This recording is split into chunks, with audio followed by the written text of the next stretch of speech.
Hai teman-teman semuanya, terima kasih sudah mengklik video ini.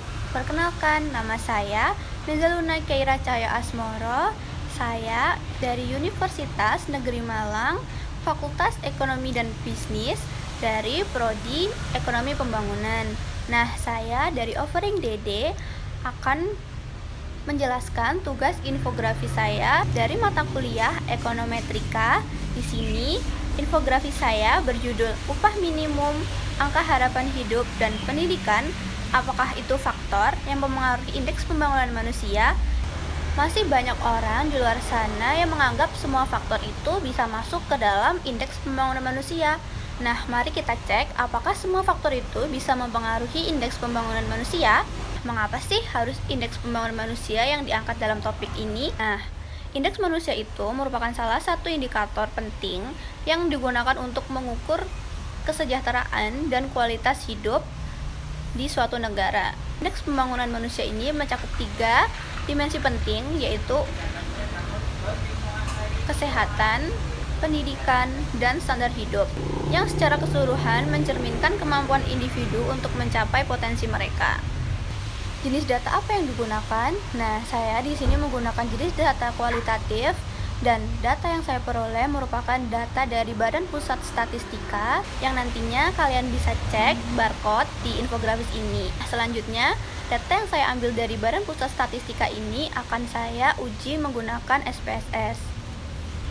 Selanjutnya, saya akan menjelaskan bagaimana faktor-faktor variabel ini mempunyai hubungan dengan variabel indeks pembangunan manusia. Di sini ada X1, upah minimum, yang berperan penting untuk meningkatkan kualitas standar hidup masyarakat. Kenaikan upah ini dapat memberikan akses yang lebih baik untuk memberikan pekerja memenuhi kebutuhan dasar mereka seperti pangan, tempat tinggal, dan kesehatan. Dengan demikian, upah minimum yang layak itu berkontribusi pada peningkatan kualitas hidup dan produktivitas tenaga kerja.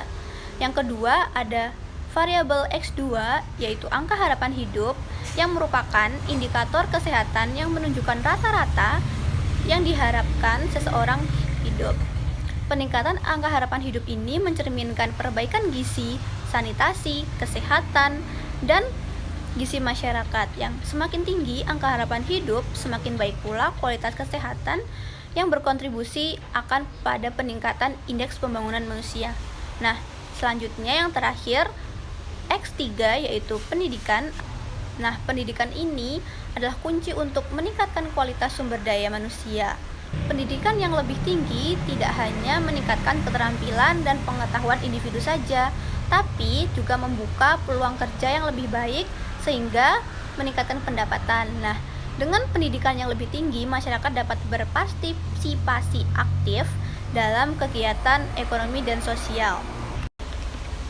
Nah, di sini saya akan menampilkan hasil uji regresi berganda saya menggunakan SPSS. Nah, di sini terlihat bahwa di sini terlihat dalam hasil uji SPSS-nya, upah minimum memiliki signifikansi lebih dari 0,05. Jika signifikansi upah minimum lebih dari 0,05, maka upah minimum tidak mempengaruhi secara signifikan terhadap indeks pembangunan manusia. Kenapa seperti itu, Luna? Jika nilai signifikansi lebih kecil dari 0,05, maka H0 atau hipotesis 0 ditolak. Dan artinya ada pengaruh yang signifikan antara variabel independen dan variabel dependen.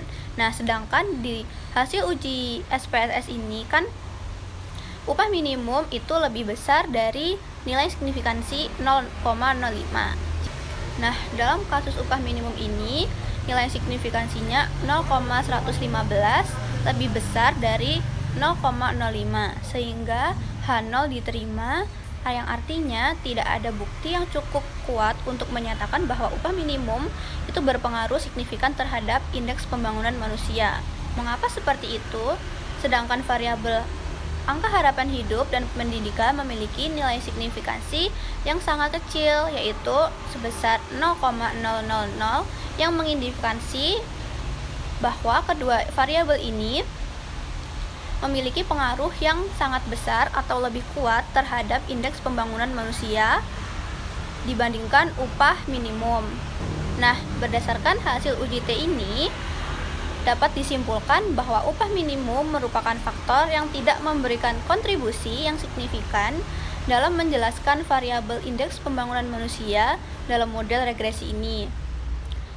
Faktor lain seperti variabel angka harapan hidup dan variabel pendidikan lebih mempengaruhi indeks pembangunan manusia secara signifikan atau lebih kuat. Di sini pasti kalian ada yang kepikiran kan, teori ekonomi apa Luna yang berkaitan dengan faktor-faktor variabel-variabel ini. Pada teori Adam Smith ini mengemukakan bahwa pertumbuhan ekonomi dan kesejahteraan masyarakat dapat dicapai melalui mekanisme pasar bebas. Beberapa poin penting dari teori-teori Adam Smith ini yang berkaitan dengan variabel ini adalah upah minimum. Nah, dalam konteks upah minimum ini, sama halnya seperti faktor-faktor yang berhubungan sudah saya jelaskan tadi, Adam Smith berpendapat bahwa upah yang adil akan mendorong produktivitas tenaga kerja, dan kenaikan upah minimum ini dapat meningkatkan daya beli pekerja, yang pada gilirannya meningkatkan konsumsi dan pertumbuhan ekonomi.